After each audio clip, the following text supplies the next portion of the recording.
Question number पहले 13 बता दे रहे हैं। तो चलो बच्चे लोग, आज हम लोग एक्सरसाइज 10.2 में क्वेश्चन नंबर 13 को करने जा रहे हैं। 13 क्वेश्चन क्या बोल रहा है, आपको निकालना है डायरेक्शन कोसाइन। चलिए ठीक है, और आपके पास पॉइंट दिया हुआ है ए जिसका कोऑर्डिनेट 1 2 -3 और एक पॉइंट है बी जिसका कोऑर्डिनेट आपके पास है -1 -2 और 1, और कह रहा है कि दोनों पॉइंट को ज्वाइन कीजिए एक लाइन के थ्रू। कर दिए। तो find the direction cosine of the vector joining the points this and this directed from A to B. A to B point को ज्वाइन किया गया है तो उसका जो वेक्टर फॉर्म आ रहा है उसका डायरेक्शन कोसाइन बताओ कितना होगा। तो ये भी कोई पूछने की बात है, बताओ यहाँ पर क्या हो जाएगा। पहले वेक्टर फॉर्म इसका लिखो। देखो vector joining the two points A and B इच कितना होगा बोलो। 8b इज इक्वल टू, तो फॉर्मूला डायरेक्ट पता है ना, क्या करते हैं x2 - x1 करते हैं, याद कीजिए। तो x2 में से x1 निकालो, -1 में से 1 निकालोगे तो क्या होगा, -2i हो गया। -2 में से -2 निकालोगे तो -4j हो गया, और 1 में से -3 निकालोगे तो +4k हो गया। अब इसका डायरेक्शन कोसाइन निकालना, तो ये तो बच्चा वाला क्वेश्चन है। तो direction cosine of A B कितना हो जाएगा,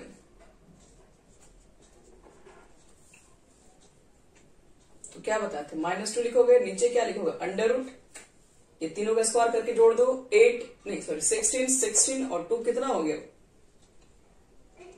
36, और 36 का हो गया 6 हो गया। और बटे में 6 कर दो, कटा दो जिससे जो कट जाए। -1/3 हो गया, ये हो गया -2/3, ये हो गया 2/3, और ये हमारा हो गया आंसर। समझ में आ गया हर्षित।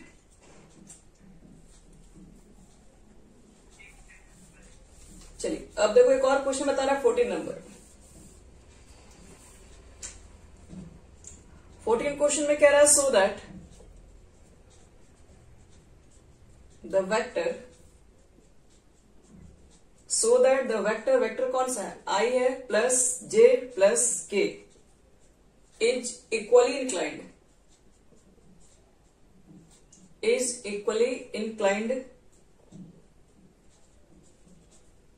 टू द कौन सा है, axes ox oy and oz access.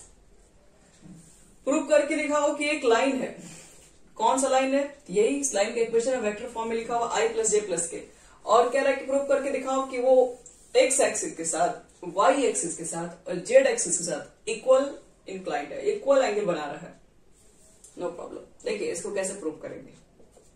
सबसे पहला काम कीजिए, आप उसको मान लीजिए, कुछ थोड़ा आसान हो जाएगा हम लोग को। तो a मान लेते हैं, a से रिप्रेजेंट करते हैं, लेट लिख दीजिएगा।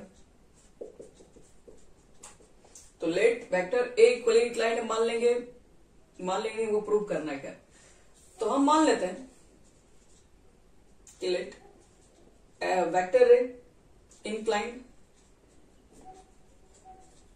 Alpha beta gamma with x y and z axes. आप ox oy और oz भी लिख सकते हैं, नो प्रॉब्लम। हम मान लेते हैं अल्फा बीटा गामा एंगल बना रहा है, तो डायरेक्शन कोसाइन निकालो। तो डायरेक्शन कोसाइन निकालोगे तो therefore cos alpha is equal to क्या बताते हैं, cos अल्फा को वही डायरेक्शन कोसाइन ही कहते हैं, cos alpha cos beta cos gamma. तो cos अल्फा निकालने के लिए क्या है, डायरेक्शन कोसाइन कैसे निकालते हैं, पहले लिखेंगे 1 बटे में √1², यानी कि कुल मिला के आगे 1 बटे में √3। तो cos alpha is equal to 1/√3। तो therefore alpha is equal to कितना होगा, इसको उधर भेजो, तो cos इनवर्स 1/√3। सिमिलरली क्या करोगे, cos बीटा निकालोगे, तो वो भी आपका क्या हो जाएगा 1 बटे में √3 ही आएगा, इसलिए बीटा भी अगर निकालिएगा तो cos इनवर्स 1/√3 हो गया। सेम आपको cos गामा निकालना पड़ेगा जो कि 1/√3 ही होगा। तो गामा इज इक्वल टू निकालोगे तो cos इनवर्स 1/√3। देखिए आप मान रहे थे कि जो आपके पास ए वेक्टर है अल्फा बीटा गामा एंगल बना रहा है कोऑर्डिनेट एक्सिस के साथ, एक्स वाई जेड के साथ, लेकिन तीनों ही तो वैल्यू तो सेम ही आ गया, इसका मतलब इक्वल एंगल बना रहा है। तो therefore last angle, therefore angle A makes equally inclined with OX, OY and OZ respectively. Proof हो गई।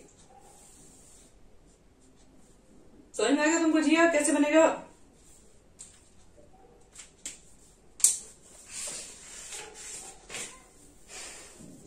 चलो तो ये हमारा हो गया 10.2 एक्सरसाइज पूरा कंप्लीट। और किसी को कुछ पूछना है बच्चे लोग तो पूछ सकते हो। और इसका जो वीडियो था अपलोड कर दिया 10.2 वाला जो कल पढ़ाए थे सब। चलो आज 10.3 को, और सब लोग बच्चे लोग साथ में बनाते रहिए, नहीं तो फिर आपको दिक्कत होगा, आप लोग आगे पीछे हो जाएंगे, बैलेंस करने में दिक्कत होने लगेगा फिर।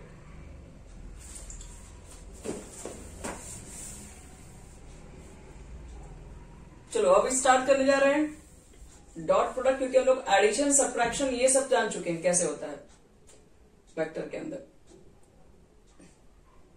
अब हम लोग को मल्टीप्लीकेशन सीखना है। तो यहां पर देखो दो तरीके से मल्टीप्लीकेशन बताएंगे।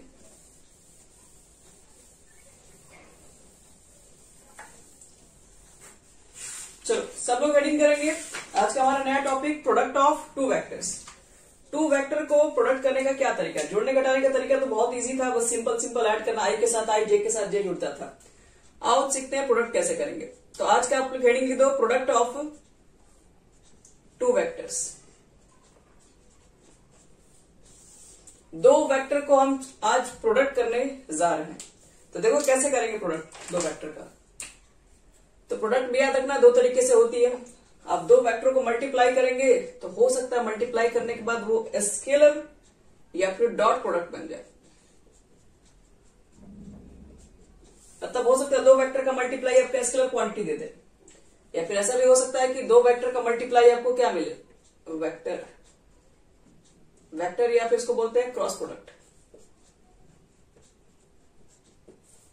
दो तरह का मल्टीप्लीकेशन होता है बच्चे लोग, एक होता है स्केलर या डॉट प्रोडक्ट, एक होता है वेक्टर या फिर इसको बोलते हैं क्रॉस प्रोडक्ट। तो पहला हमको आज यही पढ़ना है, आज ये पढ़ेंगे, कल इसको पढ़ेंगे, वेक्टर खत्म हो गया। फिर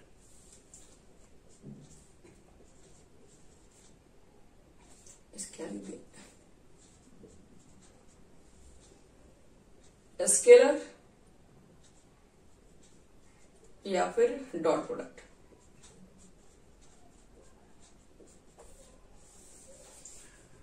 चलो लिखो तो द स्केलर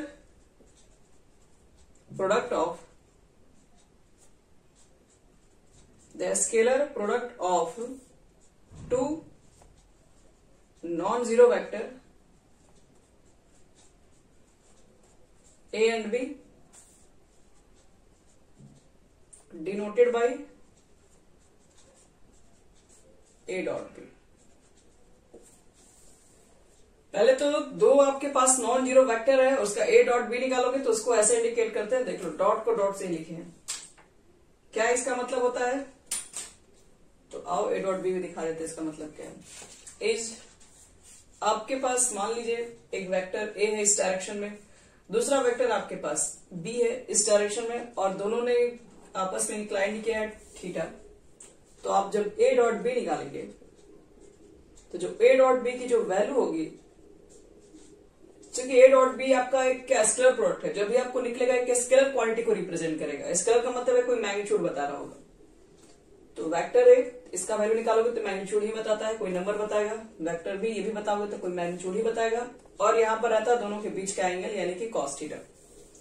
तो A डॉट B निकालने का मतलब यही होता है कि दोनों का मैग्नीट्यूड निकाल दो, दोनों का लेंथ निकाल लो, और उसके बीच का एंगल आप निकाल के पुट कर दीजिए तो A डॉट B निकल जाएगा। बस यही A डॉट B का डिफाइन है और कुछ भी नहीं है।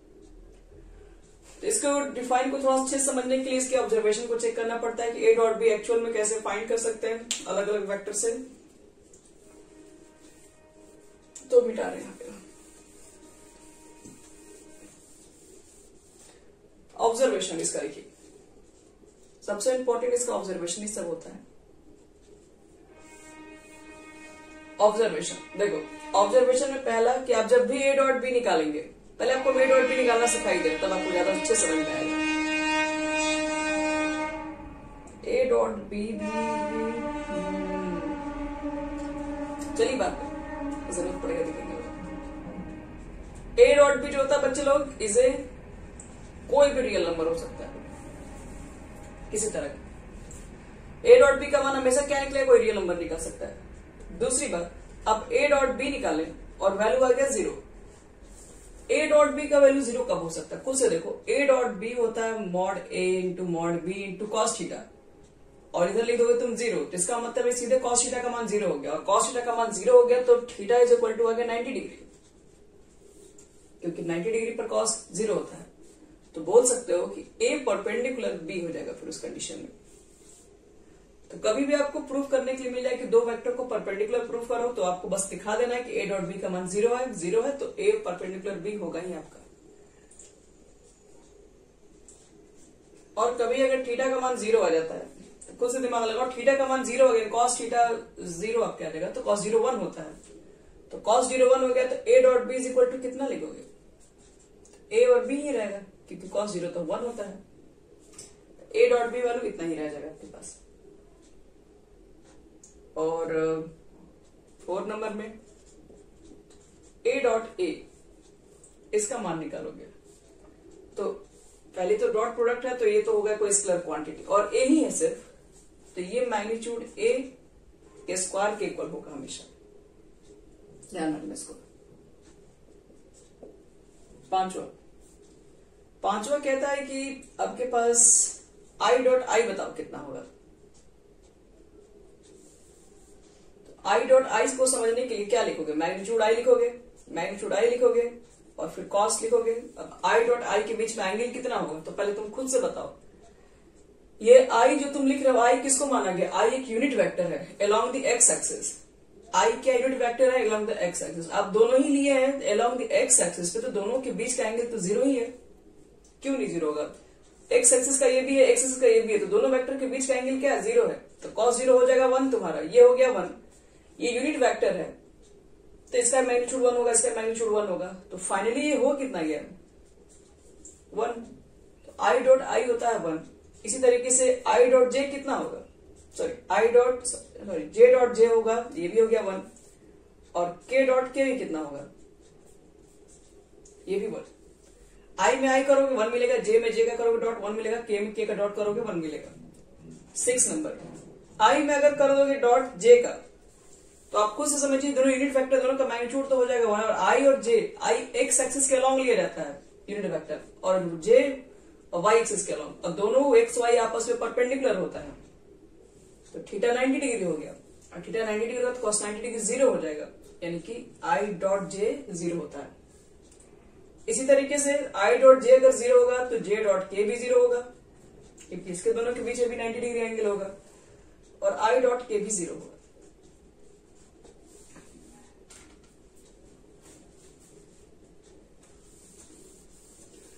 अगर हमको दोनों वेक्टर के बीच का एंगल फाइंड करना है, कितना होगा, सपोज वेक्टर ए मेरे पास गिवन है, बी गिवन है, दोनों के बीच का अगर एंगल कभी फाइंड करना होगा तो cos theta A dot B वाला फॉर्मूला से याद करो। A dot B is equal to क्या लिखते थे, magnitude A B cos theta. तो कॉस थीटा निकालोगे तो क्या हो जाएगा, ए डॉट बी ऊपर आ जाएगा और नीचे क्या हो जाएगा, दोनों का मैग्नीट्यूड। तो थीटा निकालना है तो थीटा निकाल दो, यहां से कॉस इनवर्स लिख देना। यानी कि अगर मुझे एंगल भी निकालना पड़ेगा दो वेक्टर के बीच का एंगल कितना है, कि कोई जरूरी नहीं कि हर केस में 0 90 डिग्री मिले, कुछ भी मिल सकता है, तो निकालना होगा तो इस फॉर्मूला पर रख के निकाल सकते हैं।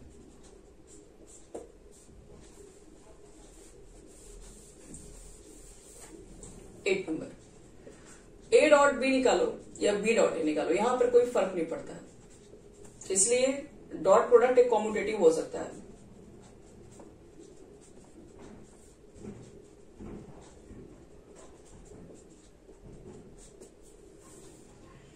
और डॉट प्रोडक्ट आपका एसोसिएटिव भी होता है, सॉरी डिस्ट्रीब्यूटिव भी होता है।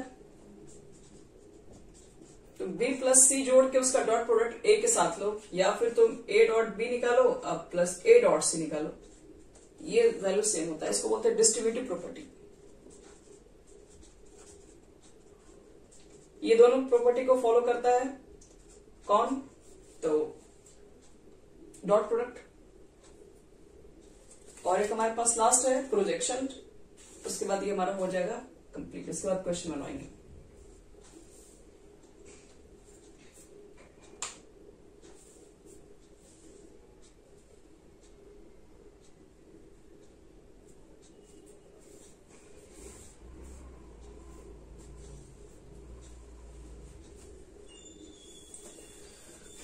लिखो बच्चे लोग नया heading, projection of A vector on A line, projection of A vector on A line.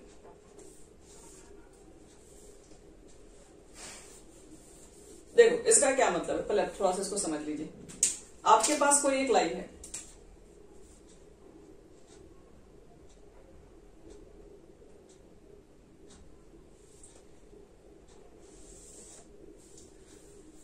एक लाइन पर तुम क्या कर रहे हो, किसी चीज का मान लो प्रोजेक्ट करवा रहे हो, मान लो हम इस वेक्टर का प्रोजेक्ट करवा रहे हैं इस लाइन पर।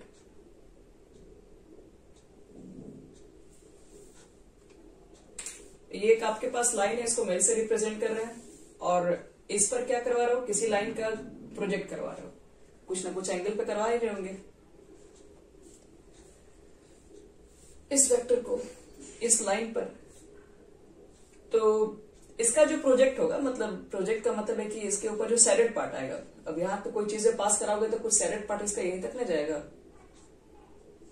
तो वही पूछ रहा है कि इसका बताओ कि प्रोजेक्शन कितना होगा, मतलब आपको ए और इसको सी नाम दे दें, तो आपसे यही पूछ रहा है कि इसको पी अगर नाम दे दें तो वेक्टर पी की वैल्यू कितनी आपके पास होगी, प्रोजेक्टेड वेक्टर ही है। कोई भी आपके पास क्या ए वेक्टर को प्रोजेक्ट करवाया गया इस लाइन के ऊपर, तो यही पूछ रहा है कि जब इसके ऊपर कोई इंक्लाइनेशन पे कोई प्रोजेक्शन किया गया है तो बताओ कि उसका वैल्यू कितना होगा। प्रोजेक्ट मतलब है कि आपको यहां से यहां तक के बीच में लेंथ फाइंड करना होगा, कितना हो जाएगा। वेक्टर के फॉर्म में पूछ रहा है, तो पहले तो याद रखना इसको लिखते कैसे हैं। यहां पर एक हम इसको बी से इंडिकेट कर रहे हैं, फिलहाल तो ये बी ही मान के आपको लिख दिया है। इसको प्रोजेक्शन कहते हैं, फिलहाल मान लेते हैं ये क्या हमारा है, बी। तो देखो इसको कैसे पढ़ते हैं, projection of A on B, इसको शॉर्ट में पी प्रोजेक्शन के भी इक्वल कह सकते हैं, पी का मतलब वही सेम। इसका मतलब है क्या, लिख भी दे रहे हैं, एक रुक जाओ, ठीक रहेगा। Projection of A vector A on the line L, या फिर इस लाइन का वेक्टर फॉर्म निकालोगे, या फिर ऑन द वेक्टर B। कैसे निकालते हैं इसको, पहले रिप्रेजेंट कैसे करते हैं, तो ए वेक्टर का आपको क्या करना है, इस लाइन पे निकालना है, तो सॉरी बी लिख दो। इसका मतलब इसको पढ़ते क्या है, projection of A on B. Projection का मतलब है कि आपको ए वेक्टर का प्रोजेक्ट करवाया गया है वेक्टर बी पर, तो बताना इसका लेंथ कितना होगा, कैसे फाइंड करेंगे। तो करना कुछ नहीं है, ए डॉट बी लिख दो, ए डॉट बी चुपचाप इतना होगा लिख देना, और नीचे जिसपे प्रोजेक्ट करवाया गया बी पर करवाया गया, तो नीचे उसी का मैग्नीट्यूड लिखना है बस, और कुछ नहीं करना। तो ये बता देगा लेंथ आपका कितना हो जाएगा इसके बीच का।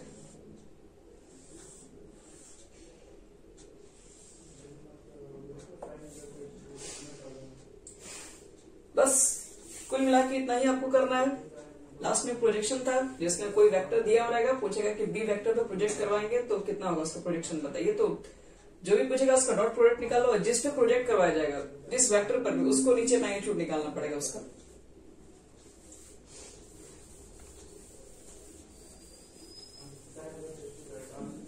प्रोजेक्शन एक तरीके से कहा जाए तो बिल्कुल स्लोप जैसा ही मिलता जुलता वर्ड है। और भी इसमें कुछ कॉची वगैरह इक्वेशन है, वो हम लास्ट में करेंगे, पहले कुछ क्वेश्चन बना ले रहे हैं इसमें। देखो एक्सरसाइज 10.3 एक्सरसाइज में देखते हैं कैसा कैसा क्वेश्चन है और उसको बनाने में हमें कितना टाइम लग सकता है। देखो फर्स्ट क्वेश्चन कह रहा है एंगल निकालो दो वेक्टर के बीच में, और वेक्टर ए का मैग्नीट्यूड दिया हुआ है √3, वेक्टर बी का मैग्नीट्यूड कितना दिया हुआ है 2, और ए डॉट बी भी वैल्यू दिया हुआ है, यानी स्क्वायर प्रोडक्ट दिया हुआ है √6। दोनों के बीच का एंगल कितना होगा? क्या लगता है कौन सा तुम अप्लाई करोगे दोनों आपके बीच का, दोनों वेक्टर के बीच का एंगल निकालने के लिए?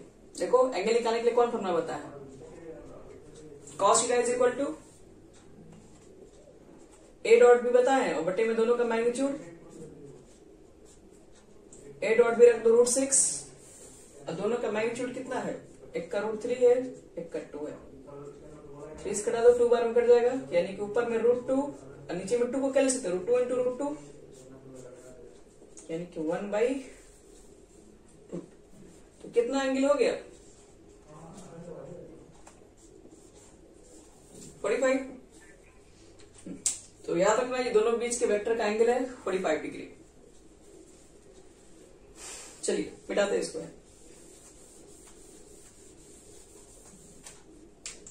नेक्स्ट क्वेश्चन देखो हमारे पास कह रहा है कि दोनों वेक्टर के बीच का एंगल बताओ, लेकिन इस बार दोनों वेक्टर जो दिया हुआ है वो कुछ इस तरीके से दिया हुआ है, i-2j + 3k, और b तुम्हारे पास क्या है 3i-2j + k। पूछ रहे दोनों के बीच का एंगल बताइए। देखिए एंगल के लिए फॉर्मूला वही अभी भी है, a डॉट बी आपको निकालना पड़ेगा उसके लिए। a डॉट बी कैसे निकालोगे, वही निकालना सिखा रहे हैं। a का मल्टीप्लाई b से करना है और डॉट लेना है। तो डॉट में क्या होता है, i डॉट i 1 होता है, लेकिन i डॉट j तो 0 हो जाएगा, मतलब इसका मल्टीप्लाई इससे करोगे तभी आएगा, बाकी के साथ तो 0 हो गई। j का सिर्फ j से करोगे तो 1 होगा, बाकी के साथ तो 0 हो जाएगा। k का सिर्फ k के साथ होगा। सिंपल i वाला सिर्फ i के साथ करो, तो यहाँ पर कुछ नहीं है तो 1, तो 1 में 3 से मल्टीप्लाई करोगे तो 3 हो जाएगा, और i डॉट i हो जाएगा 1 लिखने की जरूरत नहीं है। फिर j का j में ही होगा क्योंकि ये तो 1 हो जाएगा, तो -2 करोगे तो क्या हो जाएगा +4, ये हो गया तुम्हारा 1। 3 में 1 से मल्टीप्लाई करोगे तो 3। a डॉट b का वैल्यू आ गया 10। मैग्नीट्यूड a निकाल दो, 9 4 1 14, 9 4 1। तो मैग्नीट्यूड निकल ही गया, a डॉट बी हमको निकालने आ ही गया, तो अब cos थीटा निकालने में कितना टाइम लगेगा। 10 बटे में a डॉट बी ऊपर लिखते हैं और नीचे कितना लिखते हैं, दोनों का मैग्नीट्यूड, यानी 10 बटे में 14, यानी कि 5 बटे में 7, यानी theta is equal to cos inverse 5/7। चलो नोट करो सब लोग, एक क्वेश्चन दे रहे हैं प्रोजेक्शन पर भी है।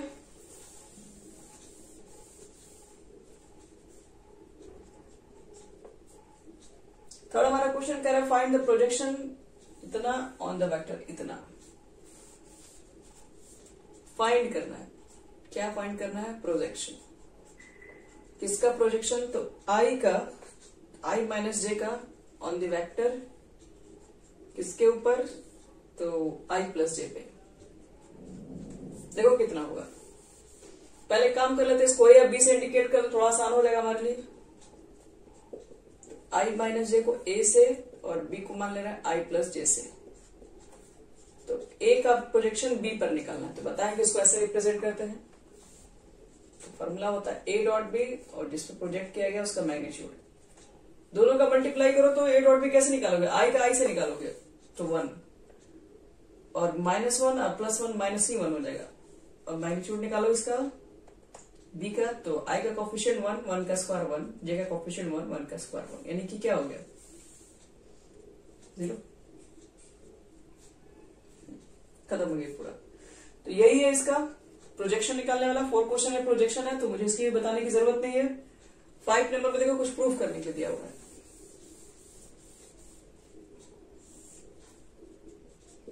5 नंबर में कि प्रूफ करना है कि यूनिट वेक्टर है, 3 वेक्टर दिया हुआ है, तीनों को प्रूफ करना, तीनों यूनिट वेक्टर है। तो सब बच्चा वाला कुछ नहीं, सब बच्चा वाला सब प्रूफ कर देगा सब। देखो यहाँ ये वेक्टर ए, दूसरा वाला वेक्टर है बी,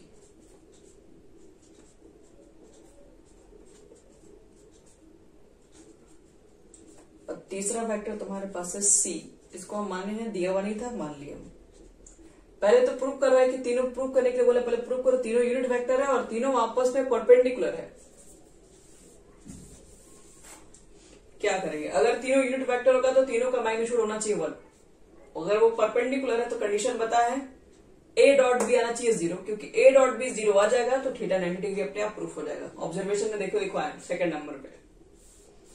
तो पहले देख लो मैग्नीट्यूड निकाल के यूनिट वेक्टर है कि नहीं पहले, तो मैग्नीट्यूड निकालो सबका। 1/7 को रखो बाहर, i का कोफिशिएंट 2, 2 का स्क्वायर लिखो 4, j का कोफिशिएंट 3, 3 का स्क्वायर 9, k का कोफिशिएंट k का स्क्वायर 36, 4, 40, 49, 49 का हो गया 7 रूट, कट गया 1, इसका मतलब है यूनिट वेक्टर है। इसी तरह आप ये भी निकालेंगे, उस तरह से आप ये भी निकाल देंगे। और देखो ध्यान से, मैग्नीट्यूड सबका सेम ही, खाली इधर उधर घुमा के रखा हुआ। 3 यहीं पर है, 6 यहाँ पर है, 2 यहाँ पर है, 49 इसका भी आएगा, इसका 49 आएगा। तो तीनों के तीनों यूनिट वेक्टर है, प्रूफ कर दोगे। तीनों लिख देना, ए निकालें, आप बी भी निकालेंगे, सी भी निकालेंगे। अगर ये यूनिट वेक्टर है तो ये भी तो प्रूफ करना साथ साथ कि आपस में परपेंडिकुलर भी, म्यूचुअली परपेंडिकुलर। अगर म्यूचुअली परपेंडिकुलर है तो मतलब है कि तीनों वेक्टर आपस में परपेंडिकुलर है। मतलब आपको ए डॉट बी भी 0 दिखाना है, बी डॉट सी भी 0 दिखाना है, सी डॉट ए भी 0 दिखाना है। ठीक है, हम एक दिखा रहे हैं, आप बाकी सब दिखा सकते हैं। ए डॉट बी, देखो इसका ऐसे मल्टीप्लाई करो, पहले इसको मल्टीप्लाई करके साइड में रखो। चलिए, आई का आई से मल्टीप्लाई होगा जे, इसका ऐसे मल्टीप्लाई -18, 12, 12, 6, 18, 18 -18 0 हो गया, कहानी खत्म। ए परपेंडिकुलर बी। इसी तरीके से तुम बी डॉट सी निकालोगे, सी डॉट ए निकालोगे, तीनों 0 आएगा, तो लास्ट में लिख देना therefore A B C are mutually perpendicular. चलो अब इसको मिटा रहे हैं।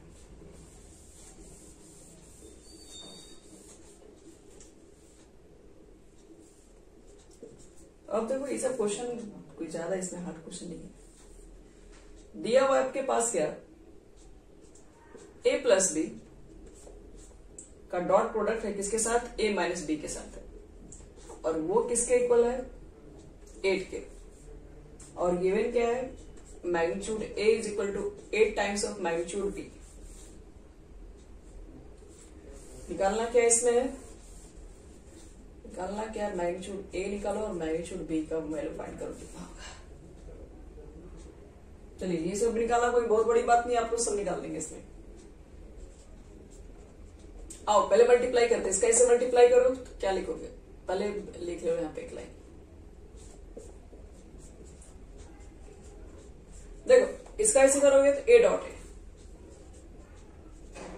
इसका ऐसे करोगे तो माइनस a डॉट बी, इसका ऐसे करोगे तो b डॉट ए, इसका ऐसे करोगे तो minus b dot B is equal to 8, तो आप इज इक्वल टू 8 लिख दीजिए। देखिए कुछ प्रॉपर्टी में आपको बताया था, ए में अगर ए डॉट का ही मल्टीप्लाई कर देते हैं, डॉट प्रोडक्ट लेते हैं, तो मैग्नीट्यूड ए का ही स्क्वायर होता है। और ए डॉट भी चाहे बी डॉट है, दोनों वैल्यू सेम होता है, इसलिए प्लस माइनस के साथ है, तो ये कट जाएगा। बी डॉट बी क्या हो जाएगा, मैग्नीट्यूड बी का स्क्वायर। इतना लिख दो। ए का वैल्यू है 8 मैग्नीट्यूड बी, 8 मैग्नीट्यूड बी ए की जगह पर लिख दे रहे हैं, और इसका करेंगे स्क्वायर। कितना हो गया ये, 64 मैग्नीट्यूड बी का स्क्वायर माइनस मैग्नीट्यूड बी का स्क्वायर इज इक्वल टू 8, और 64 में से बी घटा दो, 64 बी स्क्वायर में से बी स्क्वायर घटेगा तो 63 बी स्क्वायर है। और क्या लगता है इसके बाद क्या करोगे तुम लोग, मैग्नीट्यूड बी स्क्वायर का वैल्यू निकालोगे तो 8/63 आ जाएगा, स्क्वायर हटाओगे रूट लग जाएगा, तो रूट 8/63 का मैग्नीट्यूड हो गया। चाहोगे तो 8 को लिख सकते हो 2√2 और 3√7, ये वो है आपका आंसर। तो मैग्नीट्यूड वी की वैल्यू यहां पुट कर दो तो मैग्नीट्यूड ए भी आ जाएगा।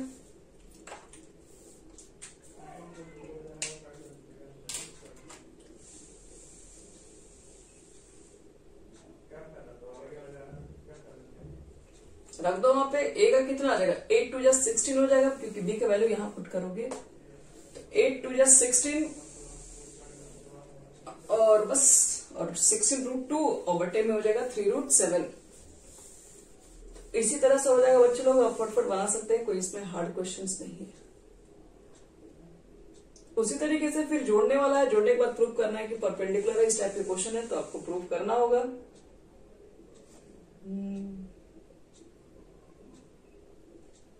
फिर से पीछे वाला क्वेश्चन है, कोलिनियर प्रूव करना है, राइट एंगल ट्रायंगल प्रूव करना है, ये सब आप ऑलरेडी प्रूव कर चुके हैं। अब इसके बाद हो गया हमारा इस टॉपिक पे जो मेन क्वेश्चन था वो है कंप्लीट। आप लोग ट्राई करना, जो नहीं है उसको नेक्स्ट क्लास में पूछ लो, खुद से ट्राई करोगे तभी ठीक होगा।